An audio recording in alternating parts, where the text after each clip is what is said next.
Hello, folks. Welcome to Between Awesome and Disaster. This is your host, Will Carey. I appreciate you tuning in. I hope wherever you are, you're staying safe and you're doing well. I hope if you're outside, you're wearing a mask, and I hope if you're inside, you're taking care of yourself and those around you, because that is an important thing to be doing right now. And I know you know that as I've come to interact with people who are listeners of this show, and thank all of you for being here. I like that the people that listen to me are decent, wonderful, nice people, and I appreciate all of you. So thanks for being a part of my dreams and the concept of dreams and goals. That's our kind of going to come up a lot today, because my guest on the show is a very important part of my career in comedy. Especially, my guest on the show is a comedian and a show producer, T Brad Hudson.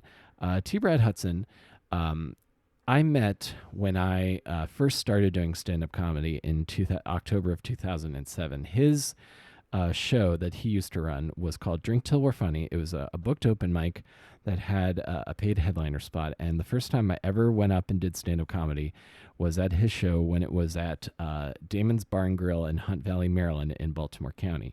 And that show, first off, the fact that that show existed gave me the opportunity to even try stand-up.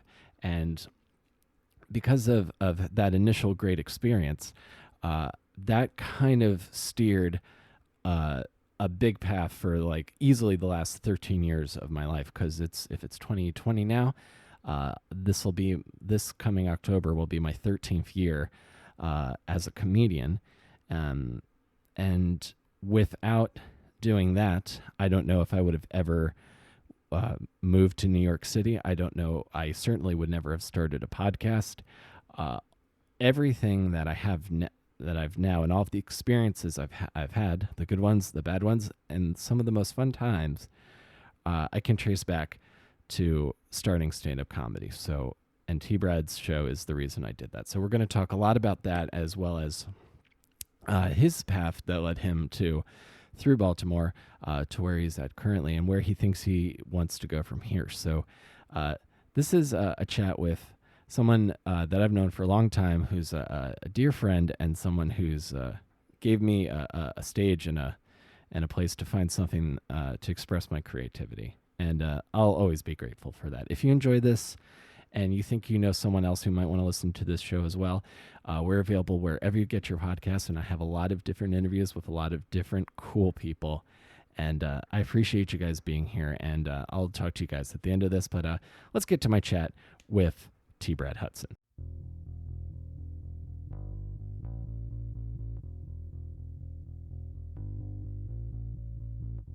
Having me, by the way.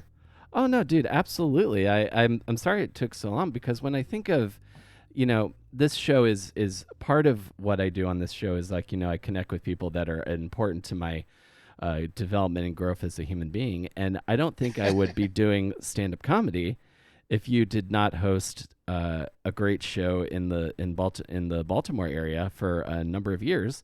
I would have never had the chance to get on stage for the first time.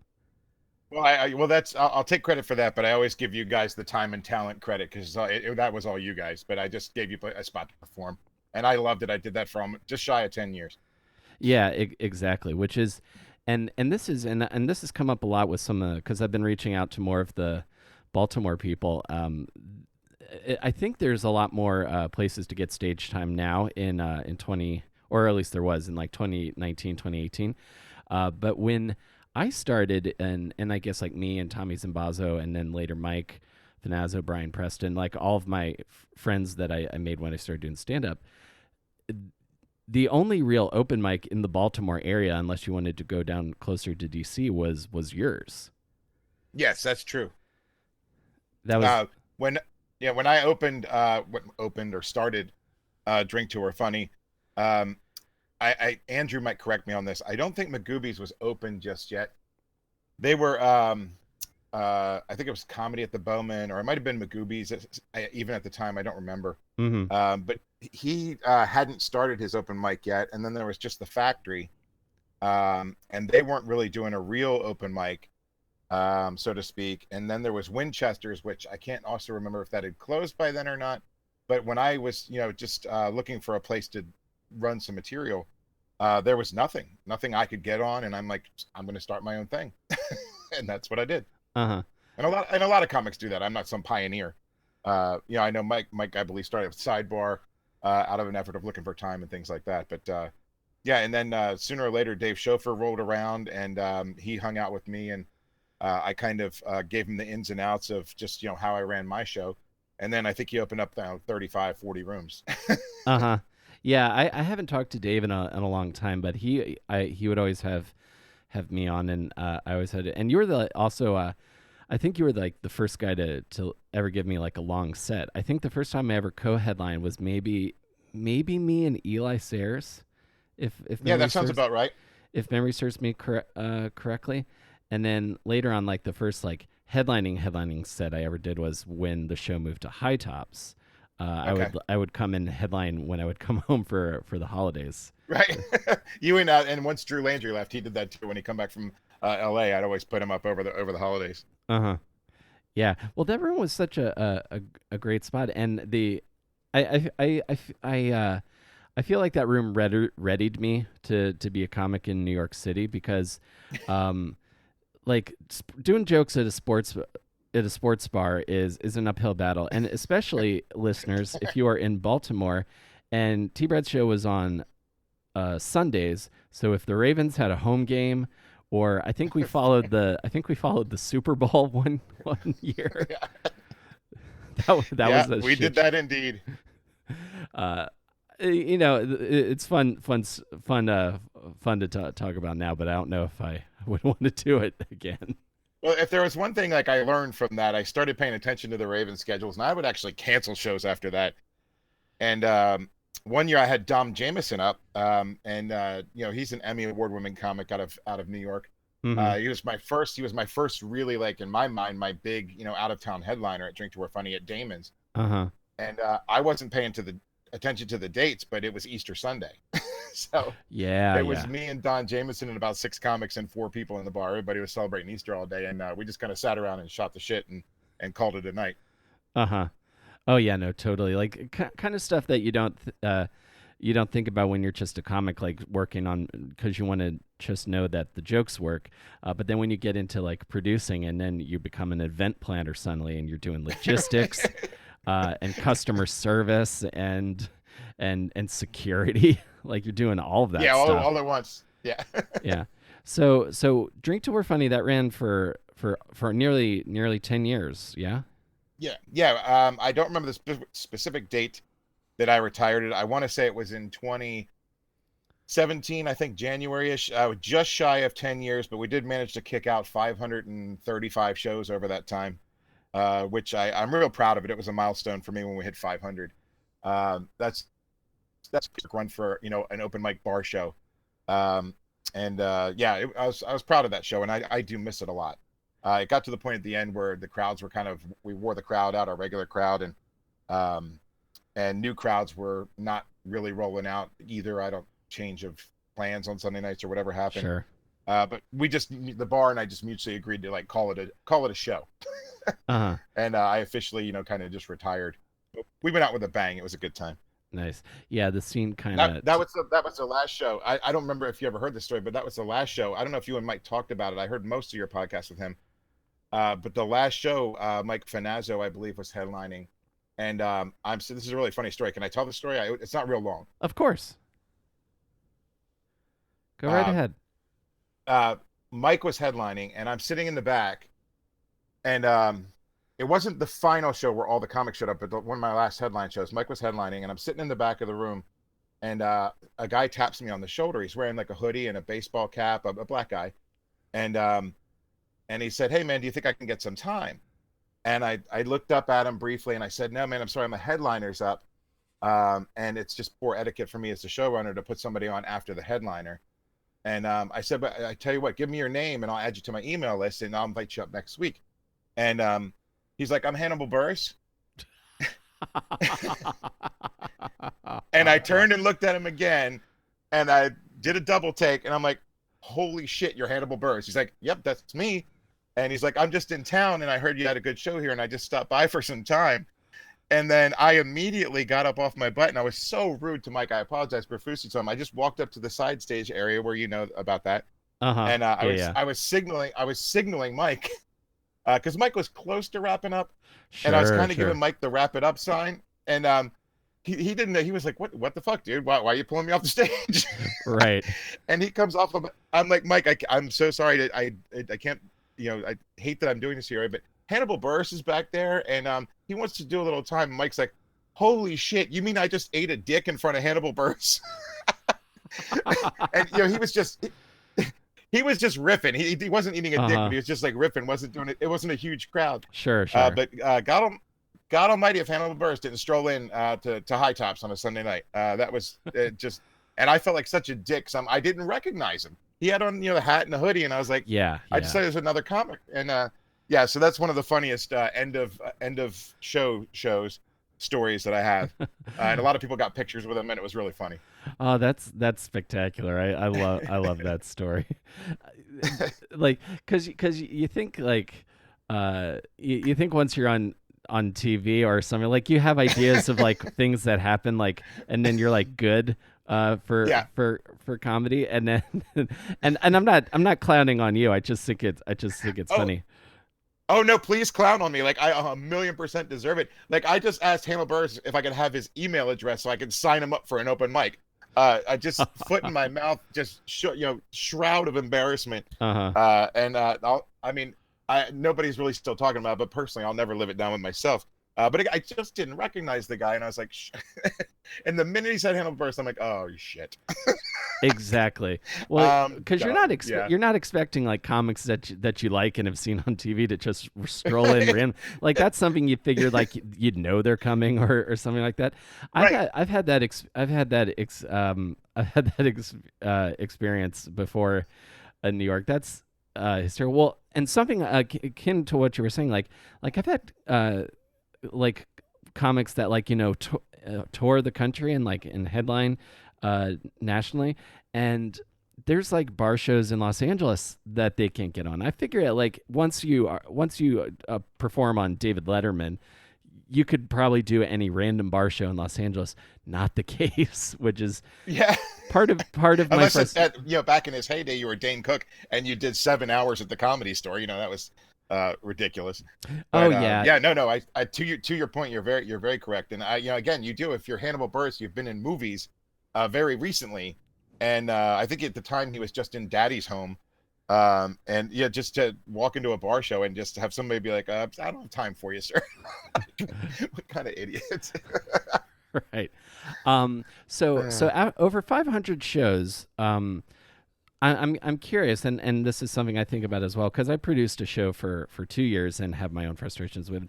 What is something that you learned over your time of producing a weekly stand up show, and what's something you would offer as advice to comics producing a show? Oh boy. I don't want to say something totally cliche, but I swear if I sat down and put my mind to it, I could probably write a book. I don't think anybody would read it, except maybe fellow showrunners. Um, there's just so many things. Well, I almost don't know where to start. I could tell you some of my pet peeves were when I would get comics that I had never heard of, and here I am saying I just passed over Hannibal Buress, Sure, sure. but I'd get comics emailing me, like their girlfriend would email me and say, "Hey, I'm so and so's agent. He Mm-hmm. wants to get time this Sunday. Can you make sure you put him in a good spot or whatever?" And I'd be like, "Well, I've already signed up the show this Sunday, and if you're not established, if you're not an established comic and you don't have an actual agent, don't tell bookers that you have an agent. Don't have your pseudo agent, contact them for stage time. Sure. That's one. And if you're running a show like I did, and I got real, you said of having a man of many hats. I got in real close with the high tops security, and they started to really enjoy the show, and they almost became like my personal show security. That's a big one if you're in a bar show. You have to Yeah. find a fine, yeah, you have to find that fine line where it's a bar. There's a bar over here. There's the main area where the show was, the dining room. There's the outside bar, people coming and going. you've got to let people go to a bar that went there for the purpose of going to a bar and get along with them, in addition to try and get them to respect the show. Right. And I did that on a very fine line with security. So getting to be friends with your security staff was a good one. Um, and as far as booking the show goes, I'd like to specifically get as much variety. I had at its high point.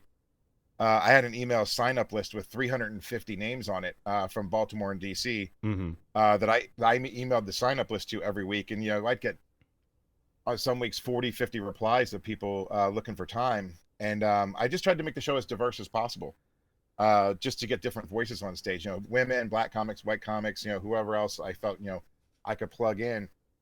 And the biggest shortage I always had was the female comics. So I always tried to balance that by, because I love female comics and there just weren't as Mm-hmm. many. Right. And trying to diversify the show that way. And I also like to use the show for, like, not just you, but many, many guys doing the co-headliner slot, comics that have been doing the open mic for a good long period of time, put a little money in their pocket and, do two or three, even like really, really funny comics. I put up, I think it was Tommy, Dorian, and maybe Brian Preston one night. I think it was for a triple headliner show Yeah. when they were all first starting out. Um, and yeah, a newer comic that's been grinding the open mic scene. It's really nice to give them a shot to do like a 15-minute set or 20-minute set. And I specialized in doing that. I always mix that up. I try to do it once every 3 or 4 months or so, just to bring some new faces in and let them have an extended time set. I really enjoyed doing that. Oh yeah, and those are big. I can speak for myself. Those are big confidence boosters. Like when the first time you do like you do 20 minutes, and maybe you don't have 20 minutes, but you're up there for that length of time, and it's like you start feeling like, oh, this is what I'm working towards. So it's it meant a lot to me the first time I did a co-headline, and also because getting to like you there's a certain myth of like you grind it out, and then the hard work and the funny is rewarded, and then I got to experience that in my own like little way. Even just like getting a check from a venue with my name on it was great. And then I would go and crash at Mike Finazzo's house, and then we would like go to Applebee's the next day before I'd get the bus back up to York. It was like I was like, this is it, man. And the other great story I have about you. No. T Brad is when I had both when I had Caitlin Bailey on and when I had Carrie Gravenson. Yes, yeah, the Pink Collar Comedy Tour. Yeah, so they when I had them on and they would talk about the Baltimore stop. I remember I think they stayed at your place, and They did. and the thing they always bring up is like he had like went out and got like new towels because he thought like I guess girls like towels. I got like cows and candles. They slept in my son's bunk bed. There was one on the couch and two in my kids' bunk beds in the spare room. Uh-huh. Yeah, I was trying to make it frilly because it was me and my son living there at the time. It's just a boys' pad, and I got Sure. like I think like potpourri and candles and towels, and I folded them all. And I'm like, hopefully you guys got everything you need. Yeah, exactly. Well, just the thought that like just the idea of a comedy showrunner having that thought, I think speaks a lot to you, because you hear all these stories and like you read comedy books about like, oh, I was out in the road. Like every John Fox story, I don't know if you have heard that name before, but all of he's this like legendary like road dog comic, and he's since passed away, but he's like all of his stories are like, oh, I was back at the condo, and I put a hairbrush up my ass. And then and he's like, hey, you ever have that weekend, Mark Maron? And it's like, no, I don't think I have, John. I know. That's one of my favorite like WTF things. I wanted to ask you, because you did comedy in Baltimore for so long, and people always talk about the New York style comedy, Boston style comedy, San Francisco comedy scene, and LA. What do you think is Baltimore comedy scene's identity? So far, the only thing I've cracked it with is that with Tommy, we decided that you don't have to worry about being politically correct doing stand up in Baltimore. That's about all we've gotten. Well, the first word that came to my mind towards the latter years of the show was drama, but that's not a style of comedy. That was the style of the comedy scene. Mm-hmm. Um, Oh, same up here. but Yeah, I imagine it's everywhere. That's like that's an interesting question. It's hard to kind of pigeonhole it. Um, there, like a lot of my favorite comics, yourself included, there was a lot of, for lack of a better term, there was a lot of smart comedy in Baltimore. Mm-hmm. And yeah, I define that as being comedy that's funny, but at the same time, it's written well. It makes you think, and not everything's a one-liner. It doesn't just hit you right away. It just a lot of like Tommy like storytelling and things like that. There were a lot of really good storytellers coming out of Baltimore. There was a good bit of what I call, for lack of a better term, if we were live on camera or whatever, I'm surrounded by nerd stuff. There's a lot of good nerd comedy in Baltimore. Mm-hmm. Um, but yeah, there wasn't much of a filter there. There was definitely there was a very noticeable line when you'd have a show where you'd have several black comics. This may be an obvious statement. It may happen everywhere. It probably does. But there was a very almost like an urban type of comedy and then a line and almost what I would call suburban comedy. Oh yeah, It would be like like a very yeah, like the yeah no difference no between just Baltimore City and Baltimore County. Yeah. yeah, and it was always great because it drew a great contrast at my show because we had such a mixed crowd at High Tops every Sunday night. Mm-hmm. Um, and but yeah, no, I just enjoyed there again. I hate to keep throwing out the word diversity, but just there was a lot of diversity in Baltimore. We had a lot of funny people. We had Dorian, who is or Violet Gray, I should say, bringing her perspective to the stage. We had there were gay lesbian comics. Michael Furr comes to mind. Robert Andrew was really really funny. He did a bit of touring with Margaret Cho. Um, and just we just had a little bit of everything, which is again probably every comedy scene that doesn't stand out in Baltimore in my mind, but I couldn't come up with a good label for Baltimore style of comedy. Just again, I remember some of my favorite funny people were just real smart comics, Yeah. and I enjoyed that a good bit. Oh yeah.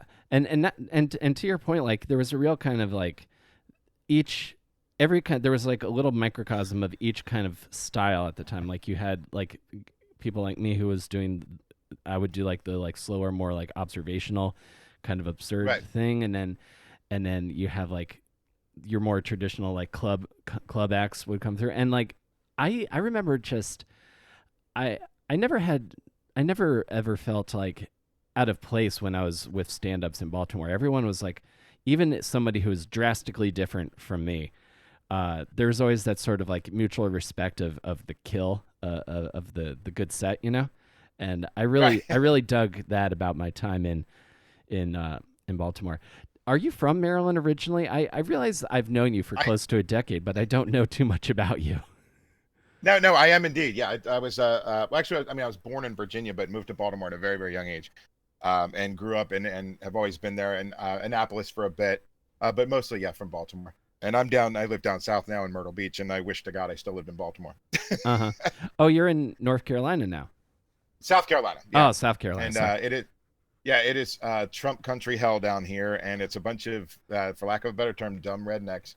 Uh huh. But we do live at the beach, so we have that going for us. But we also have Hurricane Florence came in and wiped our house the first year we lived here, um, and we had to rebuild, which was just a complete nightmare. Oh, jeez. So yeah, I'm missing Baltimore a good bit. One thing I wanted to add to what you were saying is one thing I also liked about having been to other cities and doing comedy. Is I liked about Baltimore is there was a real like despite the drama, there was a real camaraderie. People at my show would just workshop stuff, or they would just talk. They'd sit there and they'd get there early, stay after the show, and everybody liked talking about comedy and the comedy world and helping each other, which that was always one of my favorite things as well.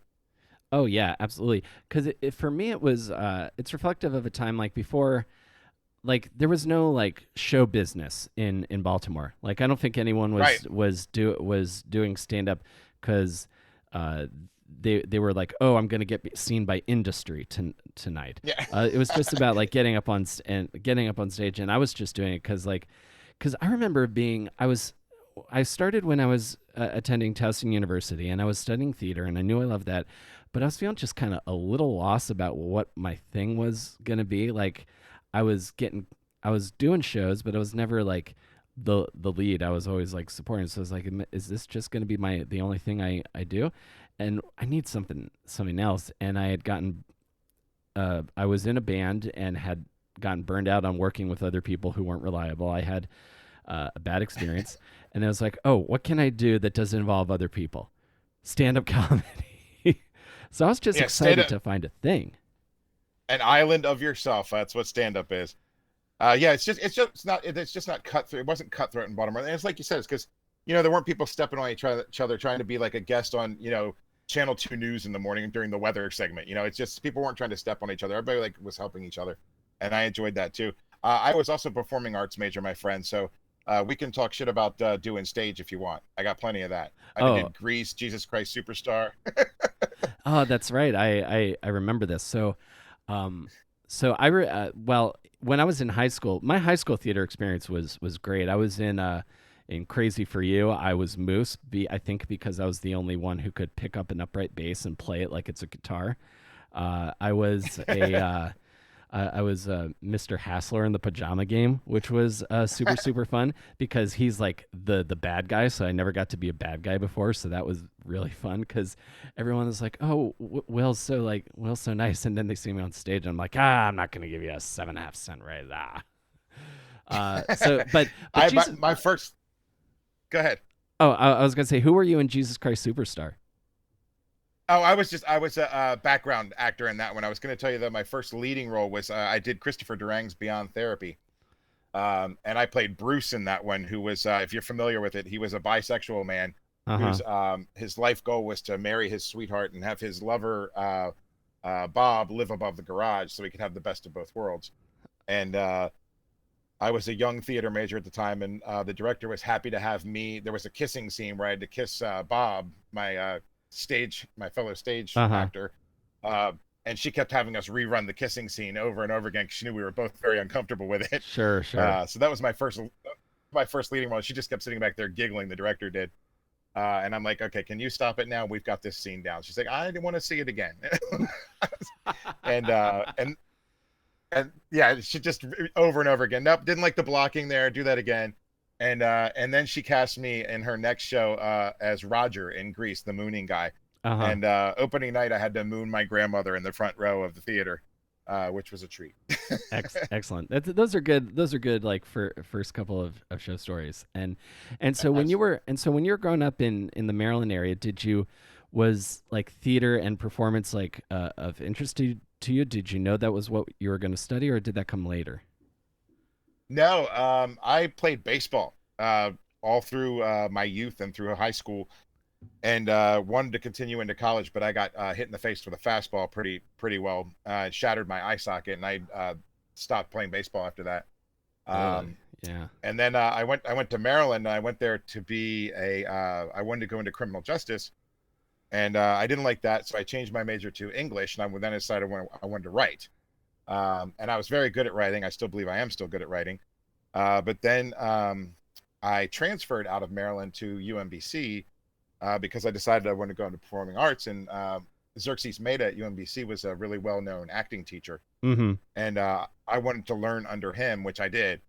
So that's when like just the acting bug just got me. And I did some stage in Baltimore, like at Center Stage and Spotlighters Theater in Baltimore. Mm-hmm. And I really did love being on stage. That was a lot of fun.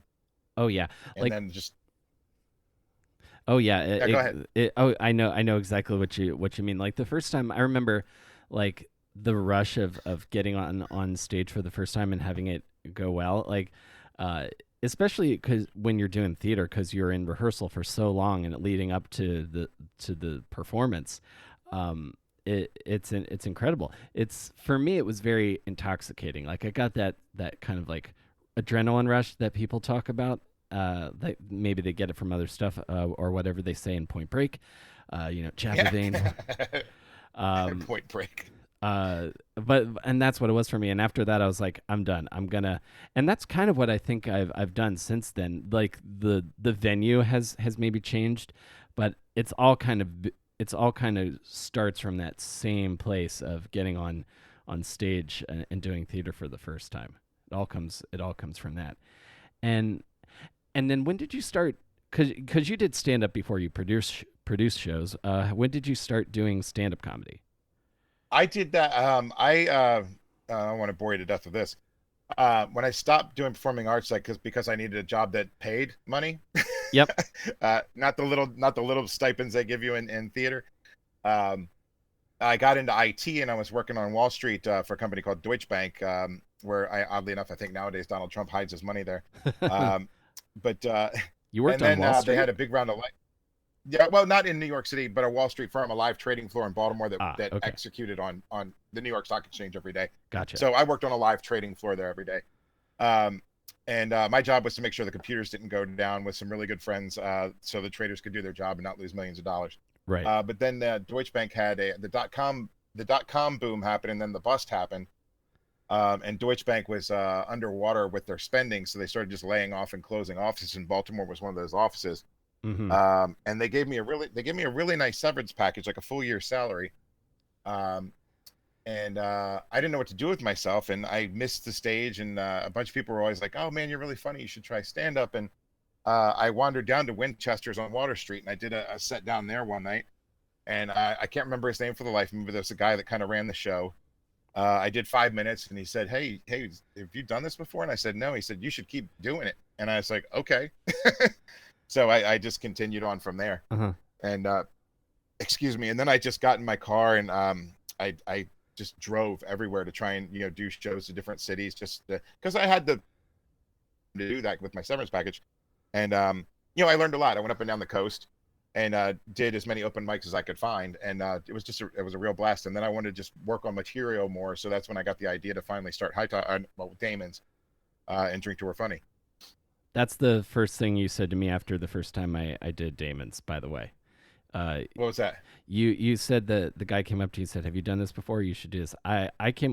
I first met you. I was like, "Hi." I wasn't on the email list. I was like, "Hi, I wanted to sign up for the open mic."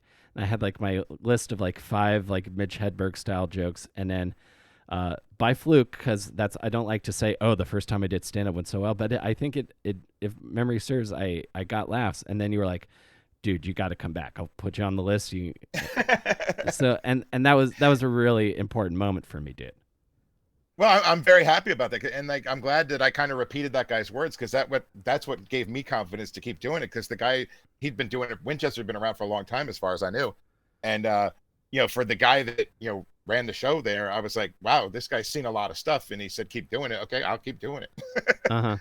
Yeah, I think I remember, if memory serves me correctly, I think David Tell on the Baltimore episode of Insomniac is at Winchester's. I don't think he's at the factory. Oh, Uh, really? yeah, yeah, or the I, I I'll don't. have to I'll have to check that out, because I would love to see that. I haven't seen the inside of Winchester's in forever. I know. Well, I don't know. I remember that it closed. I don't know if it ever resurrected and opened again, maybe under another name, but I remember it did close at one point. Mm-hmm. Yeah, that's what I seem to remember. Also, did they do music ever do music at Winchester's? Because I was talking to Uh, they did. I think it was a straight comedy club, I think. Mm, And the more that's coming back to me, I keep forgetting how old I am now. The more that's coming back to me, Mike Stork was a real regular at Winchester's, and I believe the guy that I'm talking about, that I thought ran the show, that told me to keep doing it, I believe he passed away, because I mm-hmm. think I remember Mike posting a photo of the Winchester's crew, a bunch of Baltimore older, not I'm not calling Mike old, but just a bunch of veteran Baltimore comics that Yeah. worked out there all the time. They posted a picture, and there were a lot of faces in that picture with him. And I said, "Oh wow, I now know a lot of these guys, and I didn't know who they were at the time." Mm-hmm. Wow, that's very cool, man. And then did you and then so you're working around Baltimore, and then were you ever in Los Angeles? I feel like this is part of the path also, because I know that you're on a pretty well known TV show, that and I would love No, to hear about you're that. talking about Jerry Springer. Yes, yes, I yes I am. Those were two different paths. The I was in Los Angeles for about 6 months or so. Hmm. Sorry about that. Oh, it's all good. Um, and I went out there on the acting, when I was in the acting world, because I thought, I was doing all this stage, I would take a run at, getting into movies. And I went out to Los Angeles and lived in West Hollywood with a very large gay black man above a sunglass hut. Um, and I went on every audition that, you know how the auditions out there are in New York are posted, like, Hmm. looking for a tall guy about 6'5", brown hair, blue eyes, stocky build or whatever. And I'm reading this thing going, oh, that's me. That's me. I can do this. Yeah. And I would run out to that audition and there would be like 150 guys in line that could be my twin brother. And Yeah. Hmm. and I did that. I did that for about 6 months, hustled, and I never got one single thing and came crying back to Maryland with my tail between my legs. Uh-huh. I enjoyed Los Angeles, but yeah, the competition or whatever you want to call it to get work out there was just unbelievable. And Oh yeah. I would go back and visit, but I wouldn't want to live there again. Yeah, I've never really spent a ton of time there. I was supposed to earlier this year, but then the coronavirus happened. Um, but when I think of like places that I would wanted to live for showbiz, I don't know. I've always been drawn to New York, and I think that's why I'm still here and I have like a life and building roots now, is because just feel like this city's kind of in my DNA compared to California, which is just, it looks beautiful. I don't know if I could ever be productive in such a pristine, beautiful surroundings. Yeah, I don't know. Yeah, and yeah, like I said, I couldn't handle just, I mean, I don't know what it would not handle it, not that I couldn't handle it. Just the again, the competition out there to get work doing anything was just ridiculous. The Jerry Springer thing was post acting, pre-comedy. There was a little window there. Mm-hmm. Um, I was dating a Hooters waitress slash professional wrestler. Um, she she wrestled for Maryland Championship Wrestling, and she was like one of the valets, like who Randy Macho Man Savage just passed away, and Elizabeth was his Uh-huh. valet. So That's what she her would position go was called. she And right. So she would yeah, accompany wrestlers down to she the would be ring. ringside, yeah, and accompany him. And she and I are just laying in bed one day, and her phone rings, and it's I don't remember if it was her agent at the time or a guy, another wrestler or somebody. Somebody called her and said, "Hey, would you guys want to do Jerry Springer?" And she puts the phone down for a second. She says, "Hey, you want to go do Jerry Springer?" And I looked at her and I said, "Fuck yeah, I do." And well, who wouldn't? Like I would, Yeah, I'd of seen it, and course. I wasn't ever like a fan of the show, but like I had seen it, and I'm like, this looks like it'd be great. Yeah. And I'm like, how does this work? And I am contractually obligated to not tell you this. I had to sign a waiver saying I would never say this, Sure. but I don't care. Uh, Jerry Springer, for all of your listeners that want to know how the show works, I'm sure there's maybe one, if that. Yeah. Um, So Jerry, listen up, Carl. Jerry has nine. Yeah, he had nine line producers. Four of them answered the 800 number for the people that called in with their disastrous lives, Yeah. and then the other five made up shows. Right. So I'm contractually obligated not to tell you that they made up shows, but they made up shows. Mm-hmm. So Jerry Springer can come sue me if he wants. It's fine. I think he's off the air now. I don't even know. Um, but yeah, so we got a paid appearance. They flew us there. They gave us a limousine from the airport to the hotel. We met with the producer that night. We went out, just drinking and having a good time. And we did the show, and it was a total blast. And my mother hates me for it. Well, the way I think about it kind of, it makes sense that I guess they called your then girlfriend at the time, because when I think of the way that show's formatted, is it's basically pro wrestling without actually getting in the ring. Like it's all of the like promos Yeah. and pushing and posturing stuff before the match would actually happen. Yes. And that was another rule. Where they told you the night before you filmed, they said you are not allowed to fight. Our contract says you're not allowed to fight on our stage. Don't start a fight. Don't hit anybody. Don't push anybody. Wink, wink, wink. Sure. And yeah, and they basically then they said beat the shit out of each other. But they just had to say that for posterity's sake, I think. Uh-huh. Oh, that's funny. I like that you're part of finding your way into comedy from acting is there was a pit stop in both pro wrestling, the worlds of pro wrestling, and in Jerry Springer. This makes perfect sense. And the second you said Hooters waitress professional wrestler, I was like, yeah, that makes sense. That makes sense for who I'm talking to. Well, there was also an actual stint where I did ring announcing a series of shows for MCW, ECW. their ring announcer got sick, and we were driving for her to be on this show with King Kong Bundy, and Uh-huh. their ring announcer got sick, and she was like, "Hey, you've been I was also a DJ forever, and I did weddings to help him away through college, Yeah. um, and she said, you've been an MC before. Do you want to ring announce for this?" I'm like, "I've never done this, but sure, why don't I do that too?" I always say yes to everything. Yep. And so I'm ring announcing this thing, and a wrestler back then named Balls Mahoney asked me if I can take a chair shot so he could hit me upside the head with a chair when he came in the ring. And so yeah, I dabbled in professional wrestling for about a minute, and yeah, that was a lot of fun too.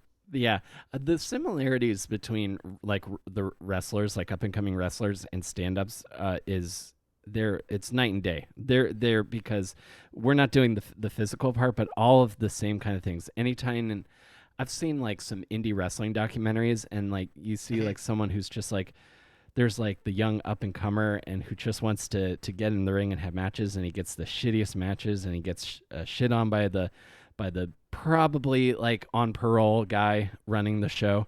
um and then you have like the, oh, I was in WWE and I'm trying to get back and this is how I'm doing. It's like it's this like weird, it's this weird kind of purgatory of show business, the cross It sections really of is. the indie scene And I sometimes. had another one of those Hannibal Buress moments, if you'll indulge me, when I Of was doing that course. wrestling show as the MC.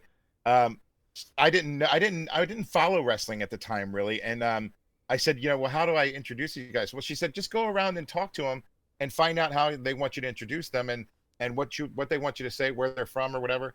And so I did not know. I walked up to this one wrestler and I said, "Hi, I'm your ring announcer tonight, Brad. I'm filling in for so and so, and you are." And this young guy with a long ponytail looks at me and goes, "I'm Rob Van Dam."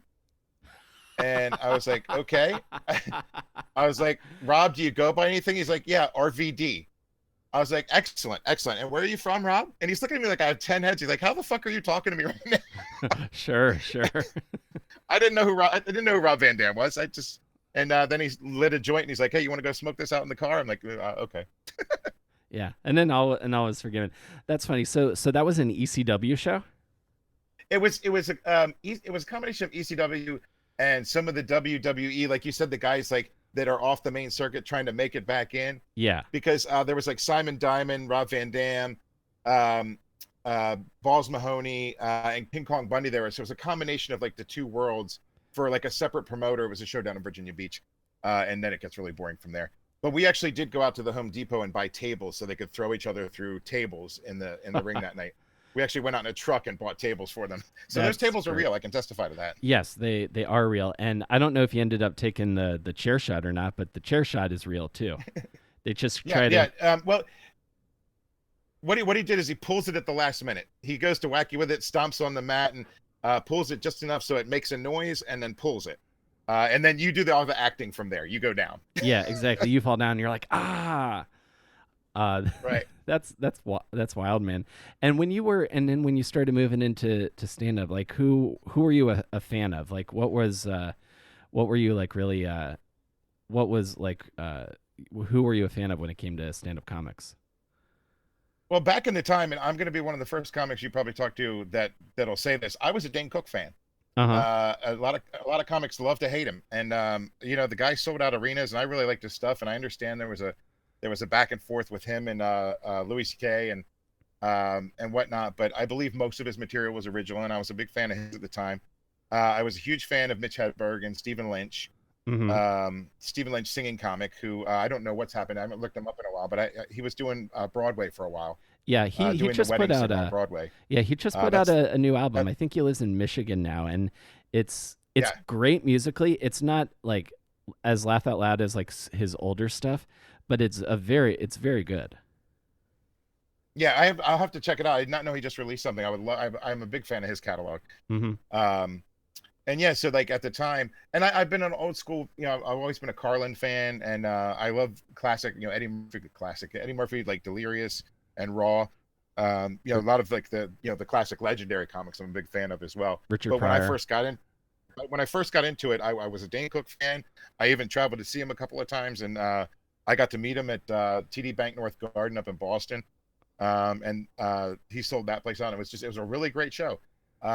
and again, so I've never understood all the people that hated on him. I mean, aside from maybe the writing feud with Louis C.K., but I in his prime, he was a funny cat. I thought he was good. And again, I was a big Mitch Hedberg fan. I love Jim Gaffigan. Right now, one of my favorites is Bill Burr. Yep, Bill Uh, Burr's great. I love Bill. yeah, and so yeah, that's who I'm listening. More like currently Bill Burr, and I do like every Jim Gaffigan special that comes out. And I I'm like. trying to think of some other names off the top of my head, but I think Tom Segura is one of my favorite comics working right now. I think he's very very funny. I love Tom Segura. I think Bert Kreischer. Like it took me a while to come around to him because I thought he was just kind of like like a regular like club comic kind of guy. But then like I watched his specials and I started listening to his podcast and I really liked it. And he's just like a crusher, nightclub, great time kind of guy, and I love that. I really. who was it? I loved Todd Barry's crowd work tour. I thought that was a great set. Oh yeah, that was really good. I liked that Can a I lot. can I bring a real quick special guest on here? No, but your viewers won't be able to see. I just want you to meet her. Oh, of course, absolutely. Let me borrow that baby real quick. This is the newest Hudson. Hi, This is Salem. hi, Salem. She doesn't know what to make of you, but I won't bore your leaders with it. This is a talking show, not a video show. So let me hand her back to Mama. Yes, yes. That's Hello. I'm Will, by the way. that's Will Carey. That's my wife Nikki, and that's Salem. Hi, Nikki. Yeah, she just got home from work. Sorry. Oh, But anyway, no problem. she's 4 months old yesterday. Congratulations, man. I knew you. I knew you had a baby recently. So congratulations Thank you so much. on being a father. Was your second child? Because I think I Yes, met yes. your son, but I think my son is the same age as you are. I think he's no, All right. he turns 22 this summer. So yeah, a little bit of an age difference. Mm-hmm. And and just out of curiosity, so you ran Drink Till We're Funny for 10 years, and then what made you wanna leave Maryland? You say you miss it now, but what was the result of that change? Because I think I was in New York by the time that happened. Yeah, and I hate to say it. I my heart, like visibly, like people could tell, my heart wasn't in it any longer. Even though I do miss it now.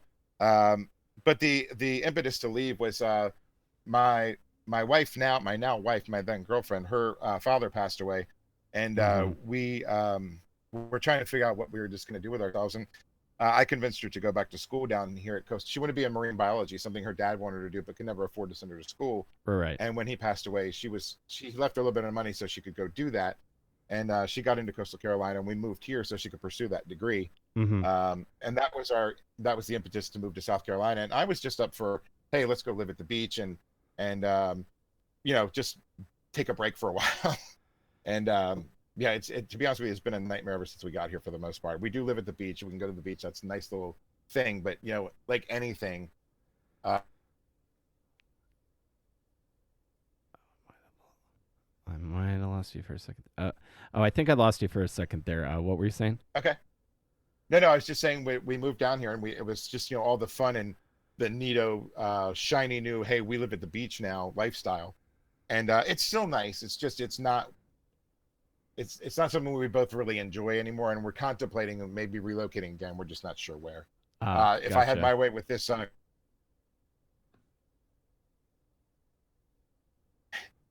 Oh, I lost you again for a second there. Where would you go?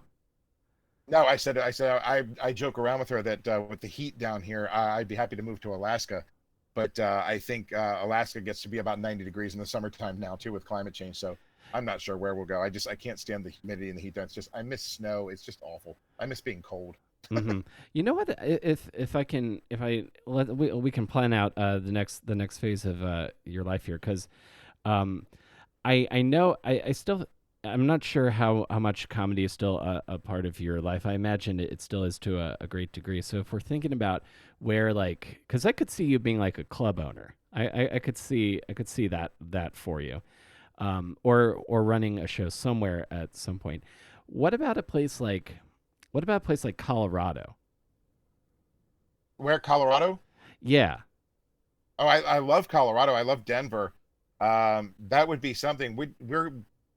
we're we're just basically toying around with the idea, but we're looking for a place where you can get a lot of house, which you can do in South Carolina for less money. You can buy, we have a really nice house here, and it didn't cost a lot of money. Property taxes are low, and all that good boring stuff. Hmm. But I love I haven't been to Boulder. I have a friend that lives in Boulder, but I do love Denver, and I've been skiing out at Vail and Aspen. And that's awesome. I would love to bring back the Aspen Comedy Festival. That would be awesome. That used to be like it used to be almost the equivalent of like Montreal Yeah, back in the day. yeah, it sure was. Like that was a big deal. Like they would have like huge comics at the all Yeah, trying to adjust to the height, the yeah. altitude difference. Down here, like I miss stand up. Down here, there's not really a comedy scene, and I don't know what I expected when I thought about moving here, but I think there's about 8 or 10 comics here, and they're the same guys at every. And I say I use the term every very loosely. There's like a bar show here once every couple of months, and there's 2 comedy clubs that have open mic nights, and I see the same guys every time I go there. Um, and I did enter Myrtle Beach's funniest person last year, and in my round I came in first place. And then my wife and I took off for Europe, so I missed the rest of the thing, so I couldn't advance to the finals, so because we were overseas. Sure. Um, yeah, so I have that under my belt. I was first place in my round of Myrtle Beach's funniest person. Excellent. So I feel like this is going to come back around for you, T. Brad. I see that for you. And now that you're like, now that you're married, you got a family, and I assume your son is doing well. I imagine you would have told me if he wasn't by before off the record, but um, I could see you like reincorporating producing in some way, in a way that works for you, because that's something I think about a lot. Is in in my 30s, now that I'm out of my like, you must do nothing but live your art, and anything less, and you're not gonna make it. I'm very big on like incorporate on trying to determine balance for my life, especially because I have like my life is pretty great now, despite the fact that I the miss world's on fire. I missed the last part of that, Will. I'm sorry. Oh, it's okay. I said I'm about balancing your life and having your creative pursuit, because my life is a lot of it is going well, just in time for the world to end, but it's still going well comparatively. Well, that's good news, Will. That just keep it going well. That's all you need to concentrate on. Yeah, Um, that's what I'm going to try to do, man, because I think you knew me best through like not the dark times, but like the bumpy times when I was first yeah, starting yeah. stand up. I remember I worried about you almost like you were my own kid when you said you were running off to New York. I was like, man, I was like, I hope that town treats him well. It And it looks like you've done pretty well for yourself. Looks like you're doing a lot of great things. I'm feeling pretty great about what I'm doing and where I'm at. And I've been here. I just hit 10 years and 10 years and 2.5 weeks. Wow. This week. It's been that long already. Yeah, that's crazy because exactly the timeline that we have. Because you figure, the time you were in Baltimore doing my show, and then when you left for New York, yeah, it's been about 10 years. Right about like I guess it was right about 2010 or so, right? Just a little before that. Yeah, summer of 2010 is when I left, because I was a comic in Baltimore for about 2.5 years, because I started in October of 2007, and and I got like the beginnings of my foundation, and then I feel like New York made me and continues to make me into like a better comedian. But I tie it all back Yeah. to I tie this entire I tie the entire thing back to the fact that you had a show that was free. You said I could go on stage, and then you said you got to come back. I tie it all back to that, man. Well, I that makes me proud. Well, it does. I don't have the ego to take all that kind of credit, but if you want to throw it my way, I'm very proud of you, son. Thanks, Dad. You gave me the opportunity, and Thanks, Dad. and My son is actually getting ready to graduate Maryland, and he's looking to go on to maybe Georgetown Law School. He's going to become an attorney. excellent, So he is doing well. Thanks for asking about him too. fantastic. That's I'm glad to hear that, and this is something I'd like to close out on sometimes. What is something that you haven't created yet that you would like to make? Um, it can be could be essentially anything, right? Yep. I wanna write book number 2. That's it's I've been threatening to do it since you moved to New York. That's an exact timetable. My first book came out in 2007, and then I wanted to write a book for my son at the time. At that time, he was 8.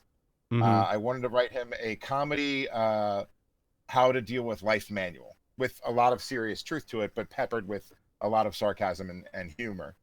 And I even titled it, and I even have 4 or 5 chapters written, but I would be writing it for a totally different, because now that he's 21, I would have to write it for a pretend now 8-year-old, because I wanted to write it in that kind of candor.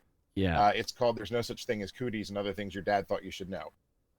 That's That was the original. title. That's the original title of it. I want to finish it.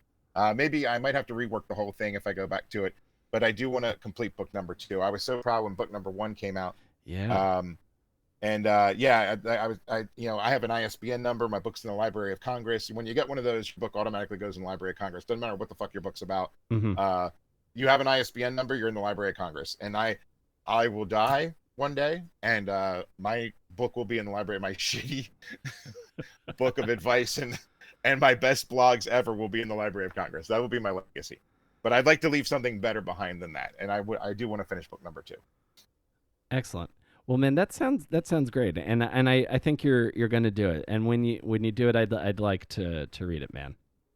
I would definitely. I will send you a copy. Just if you ever see me post on Facebook or anywhere that, hey, I just remind me, send me an email, say, hey, give me my copy, and then we'll do this again. We'll talk about the book. Awesome. That sounds great, T Brad. Is there anything we can plug before we get out here? No, I have a plug-free life. Well, I wish it was more exciting. I don't have anything going on.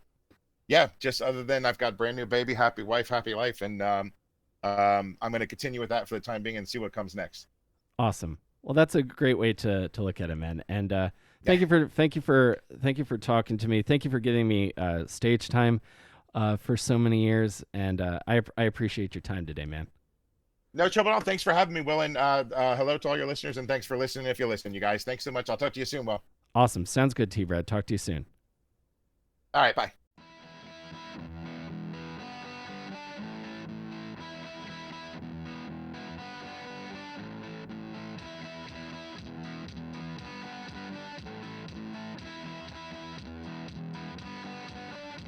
This podcast and all of the experiences I've had in New York, from doing voice acting, the comedians I've met, the experiences I've had, and a lot of I'm gonna say wonderful memories. The reason those happened is because Drink Till We're Funny was a show that allowed me to get on stage and find another lane of my creativity to tap into. And that's something that I will always remember. So thank you, T Brad. Thank you, T Brad Hudson, for the stage time and for providing such a valuable outlet of expression for me when I needed it. And thanks for your time. It was great chatting with you. I'm happy for your life and happy and looking forward to what happens next, man. So thank you guys for listening to this. This podcast is available wherever you listen to podcasts, be it Apple, Stitcher, Spotify, the app you know about that I don't know. It's available. If you enjoyed this, I have over 160 other episodes to help you get through your day, get through your social distancing, your quarantine, whatever you need. I want to be here for you. So I've talked to Chris DeMakes from Less Than Jake, Evan from Into It Over It, Justin and Chris Dose from Anti-Flag.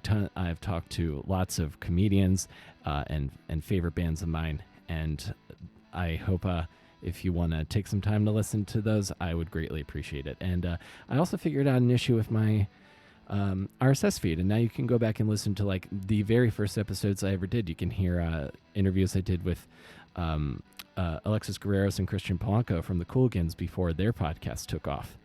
So there's a lot there for you to enjoy. There's also you can get a free month of Stitcher Premium by using the promo code AWESOME at stitcher.com/premium when you sign up. And I also want to give a shout out to my supporter on Patreon at the awesome producer level, Mary Beth Mooney. Thank you so much for your support. I sincerely appreciate it. If you guys are curious what I'm doing over on Patreon, you can go to patreon.com/awesomedisaster and check out some of the exclusive content I have for folks who subscribe over there. And thanks for listening to this. Feel free to let other people know. I really appreciate it. And I'll see you guys next time between awesome and disaster. Stay safe, everybody.